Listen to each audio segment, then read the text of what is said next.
She is WWE multi-time women's champion, former Impact Knockouts champion, the forever champion in my heart, hardcore country, Mickie James. How are you? Oh, thank you. I'm good. I'm good.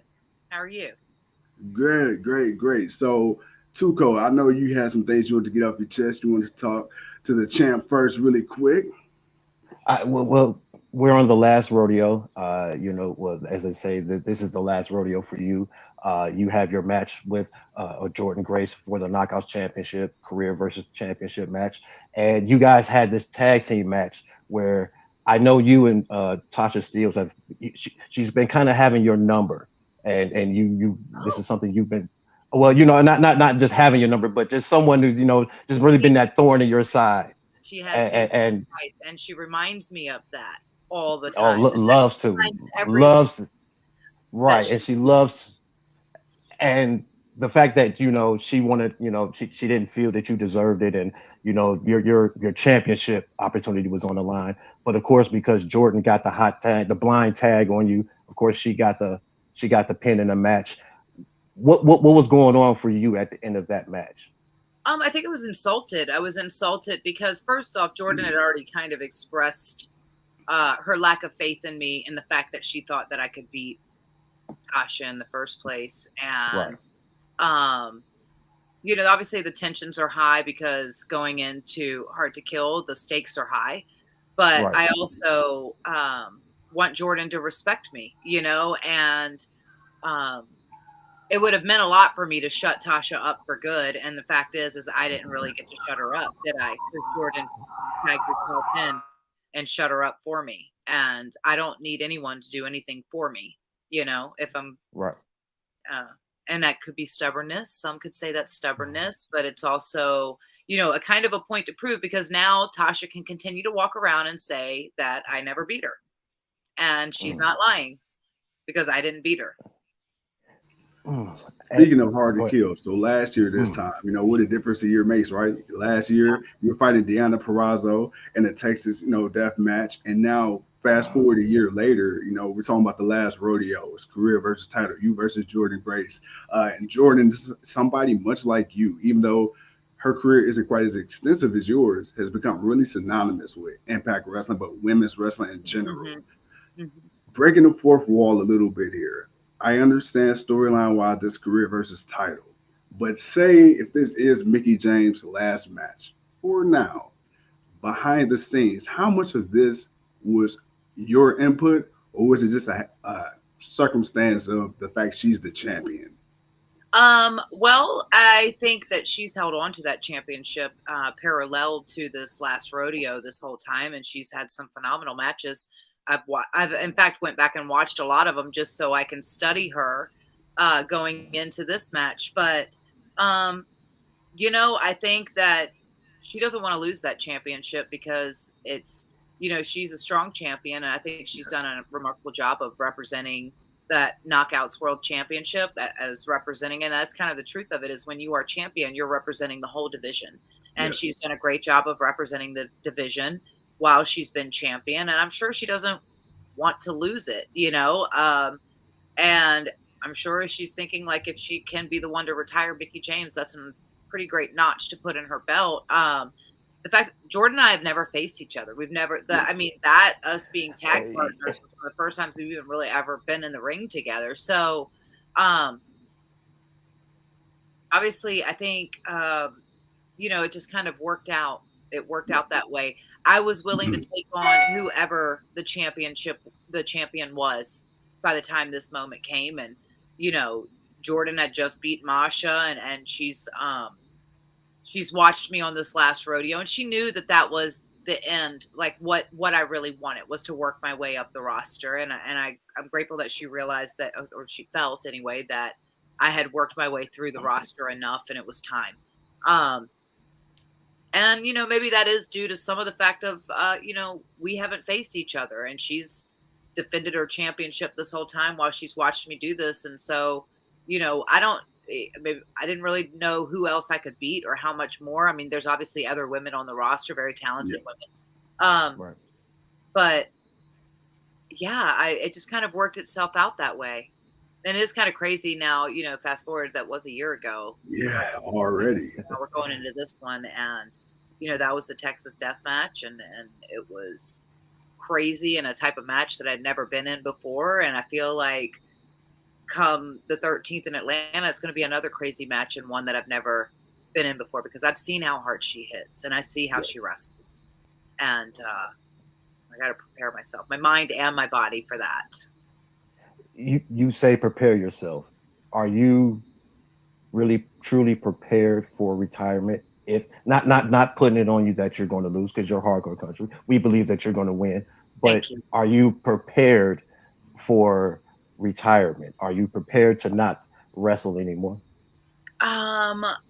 I go on a roller coaster with it, because it has been my identity for the last, not my complete identity, but it's Right. what I'm the best at. It's what Right. I've dedicated my life to, and my passion and my heart to, and given up a lot of things in order to be successful at. Right. I don't know what I'm as good at as I am as wrestling. I don't know what I'm going to do. I haven't really prepared for it. Here's the thing: is I do believe in that mental game, and if I go in there thinking next chapter, or thinking that I'm going to lose, I've already lost. Yeah. So I can't even think that or put that in the forefront as even a possibility. And I know that eventually I'm going to have to think about that. And I'm open to options. But for right now, I think all I can do is look in front of me, and look what's right in front of me. And then come the 14th, we'll know what that decision is going to have to be, whether it's next chapter or next champion. Awesome. Speaking of, like he said, prepare, and you said you got to look forward. But in order to look forward, you need to know from where you came. And when you look at how you came up in this business, and the men and the women you've outlasted longevity-wise in the ring, and some would even say last 2 years, maybe arguably two of your best years. How does it feel to know, as long as you've been in this game, some people still consider you the very best at what you do? Oh, I'm very grateful that they would think that, because now more than ever, and there's been incredible women all along, this journey that I've been able to step in the ring with. But now more than ever, the talent out there is even thicker than it's ever been. And there's some great women out there. There's great men out there too, but obviously I remain in the women's division. So that's who I pay the most attention to as far as competition goes. And to still be considered one of the best when you have all these women and that are given opportunities that, we prayed for, it's really cool. It's really cool. And the fact that I can still be a part of the locker room environment through all of this, I think it's pretty awesome, and I cherish those moments in the locker room with these girls as much as hopefully they cherish them with me. And they're not going to be lasting too much longer, but it's, I just want to make the most out of it while I can. Really quick, looking back, on your days of Impact, what are some of the, we have Hard to Kill pay-per-view coming up. You've made your mark last year, as we've already talked about. What are some of the matches that are the matches that you got to go back and just watch, because those are the ones that's like, man, there's just something about that one match? Or if you just have a couple on, that you can think of. No, I struggle to watch my matches back because I'm a perfectionist, and I hate everything that I do, and I just sit there and just nitpick myself apart.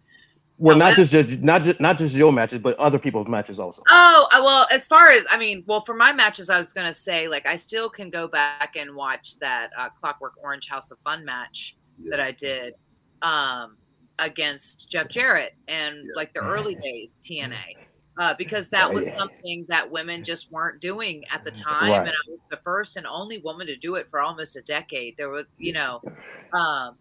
So I watched that match back. I watched that match back with Deanna from Hard to Kill, the Texas Death Match. That was pretty awesome. Honestly, every time I've been in there with Deanna, it's been awesome. She might be one of the greatest opponents I've ever been in there with, as far as tit for tat, that balance of two different styles, two different generations kind of really going at it. Obviously, the WrestleMania match against Trish Yeah. will always stand up there just because of the butterflies and the emotions I can still feel, in especially like specific moments when, that was the first time winning the championship. It was my first WrestleMania, and there's times that I got lost in the match and lost in my emotions and lost in the moment. And I can still do that to this day, and I can still go back to those. The cage match with Lisa, with Tara at the time, when we were the main event of the show in a double segment cage match. And it was probably my first cage match since Women Extreme Wrestling, like on the independent, So it was a long time since I had been in a cage, and to do that dive off the top of the cage, which was used forever as clips. Always, because that was a nice dive. The Falls Count Anywhere match with Melina, like that match was dope, and that was something that they weren't really doing a whole lot of at the time. So for her and I to be able to do a Falls Count Anywhere match and fight throughout the entire arena, just that roughness of seeing two women, you never really got to see it, right? And just loved it, because it was very much going into that diva era too, where they were kind of backing off of the women's wrestling as much, and so she and I were really like, she was a Hellcat anyway, and I know that term gets thrown around a lot, but we were unforgiving to each other. We would sometimes not even apologize later, because we had such a relationship like that it was just wild. And but she always brought out the best in me. She really did. And my whole feud with Beth Phoenix, I mean, I could just sit here and go on. I think what's great is that I like every female, especially storyline wise, the Michelle McCool and Layla, Beth, and they all held a special place in my heart, because they were very different human beings, and they were very different performers and athletes. And so the types of matches and the types of things that it brought out of you were always different. So they're each special in their own way, because of you're not going to get that same chemistry with each person. It's always going to be a little bit different. Mickie, a couple more questions before we let you go. I want to get really, really honest with you. Professional wrestling. Do you think Mickie James will leave professional wrestling a better place than she found it? Yes, I do. Because that was the whole, once I got into wrestling and I realized what I was jumping into feet first, and how different it was, and how much I loved it, and how passionate I was for it, but how I really yearned for women to be seen as credible, equal talents, because I trained with all men. There weren't a lot of women training. There weren't a lot of women leaders at that time, helping to mold the next generation. And now all of that is changing so much. But the whole purpose was to leave it. That's what my trainer told me, was you got to leave the business better than you found it. And if you're not doing that, then you're not doing your job. So if I can't do that, then I will never say my career was all for nothing. But if I couldn't leave it, and even I'd say that I've already in some ways done that, then I kind of misstepped along the way somehow. Well, most definitely. But with you, with there being a leader and Jordynne Grace, and being that leader of the new for the new women going forward and Impact, and you having this match with her, and I think I kind of asked you this earlier, but just kind of want to just really get back to it for your match. What is your preparation for her? She's big, she's strong, she's fast. She is not like any other woman. Not too many. There's only maybe been one or two of her. She's cut from a different cloth, and there's the reason why she's the champion. And she's hard to beat. Clearly, there's no way I'm going to be able to hit as hard as Jordynne. I'm not as strong as Jordynne, and there's no way that in 11 days or 10 days or whatever it is away now, I'm going to be that strong. I'll never be that strong.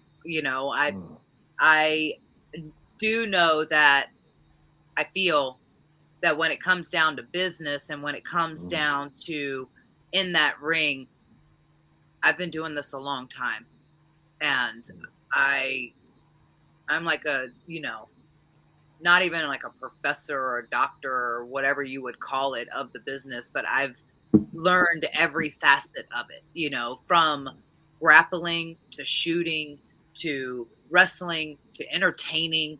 And you know, to the high flying stuff. Do I do it all? No, because it doesn't really represent me, but it doesn't mean I can't Yeah. if I have to, you know, Right. and it doesn't mean that I won't because I have, but I'm willing to do whatever it takes. But I have been strength training, obviously, because I'm going to have to be in there next with her. Been doing a lot of mind and body training and mentally preparing myself, because you have to train your mind just as hard as you train your body. You know, you Right. really do, especially in this business.